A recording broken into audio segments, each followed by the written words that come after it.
Dans la ville vibrante et tumultueuse de Bamako, le quartier de Bakaribou était célèbre pour ses ruelles étroites, ses maisons en terre battue, et surtout pour ses habitants toujours prêts à partager une rumeur.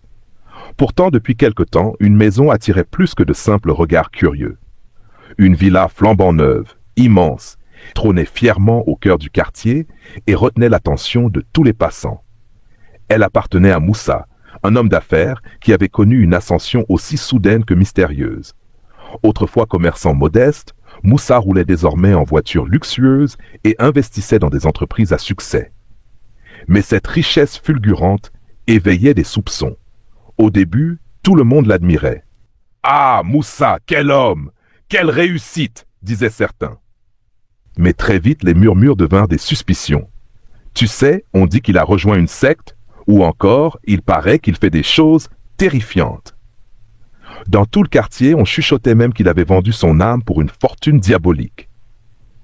Un soir, Fatou, sa cousine éloignée, reçut une invitation étrange. « Viens me voir, j'ai quelque chose à te dire », lui avait écrit Moussa dans un bref message. Fatou hésita. Moussa et elle avaient grandi ensemble. Il était comme un frère pour elle. Mais depuis sa richesse soudaine, il avait beaucoup changé. Finalement, poussée par la curiosité et un peu d'inquiétude, elle accepta. Dès son arrivée à la villa, une ambiance oppressante l'enveloppa. Les murs, ornés de symboles étranges, semblaient l'observer. « Pourquoi ces dessins ?» murmura-t-elle, mal à l'aise. Moussa, vêtu d'un blanc immaculé, feignit un sourire. Mais ses yeux, rougis et fuyants, racontaient une toute autre histoire. Au centre du salon trônait un autel entouré de bougies noires, dégageant une odeur âcre.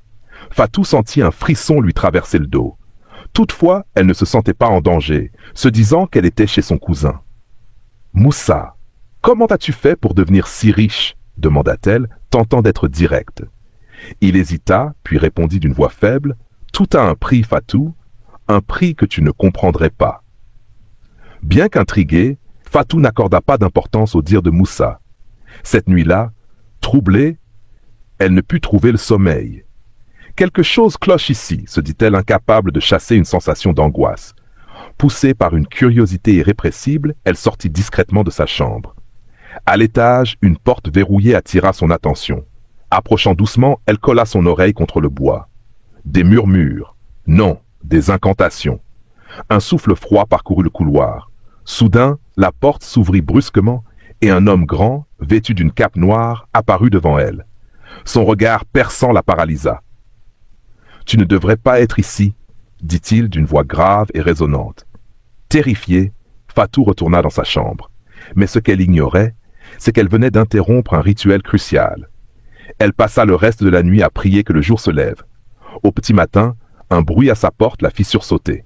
C'était Moussa. Sa voix tremblait. « J'ai besoin de toi. Sors, je dois te parler. C'est important. » Effrayée, Fatou resta immobile. Quelques minutes plus tard, elle ouvrit lentement la porte, jetant un coup d'œil rapide dans tous les coins. Son cœur battait à tout rompre. En avançant dans le salon, elle remarqua un cercle étrange dessiné au sol, entouré de bougies vacillantes, comme si elle respirait. Soudain, elle se retrouva face à Moussa. Son visage, sombre et déformé par une expression inquiétante, la terrifia. Elle le supplia de la laisser partir, mais il déclara d'une voix rauque presque méconnaissable. « Je dois te sacrifier. » Fatou recula instinctivement, horrifiée. « Quoi? Tu as perdu la tête, Moussa !» Paniquée, elle sentait son cœur battre à tout rompre. Moussa, le regard vide mais fixe, avançait lentement vers elle, une lueur étrange dans les yeux. « Tu ne peux pas fuir, Fatou, c'est toi ou moi !» murmura-t-il d'une voix cassée, comme s'il luttait contre lui-même. Fatou, rassemblant tout son courage, tenta de calmer la situation. « Moussa, écoute-moi! Tu peux encore arrêter tout ça! On va trouver une solution ensemble !» Mais il éclata d'un rire sinistre qui résonna dans toute la maison. Soudain, une idée traversa l'esprit de Fatou. Elle se souvenait avoir vu une fenêtre entr'ouverte dans le couloir menant à la cuisine.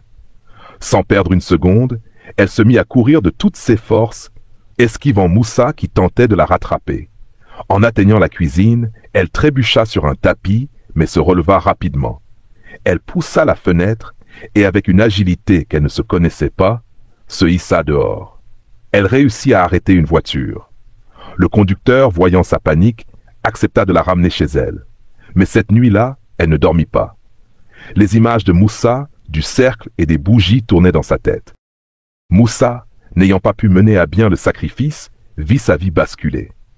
Peu après, il perdit pied. On le vit errer nu dans les rues, marmonnant des phrases incohérentes. Il devint l'ombre de lui-même. Ses affaires s'effondrèrent. Ses entrepôts prirent feu dans des circonstances mystérieuses.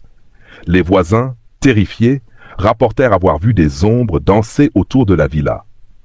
Quelques jours après son échappée, Fatou tenta de reprendre une vie normale, mais les événements de la villa la hantaient. Chaque nuit, elle était tourmentée par des cauchemars.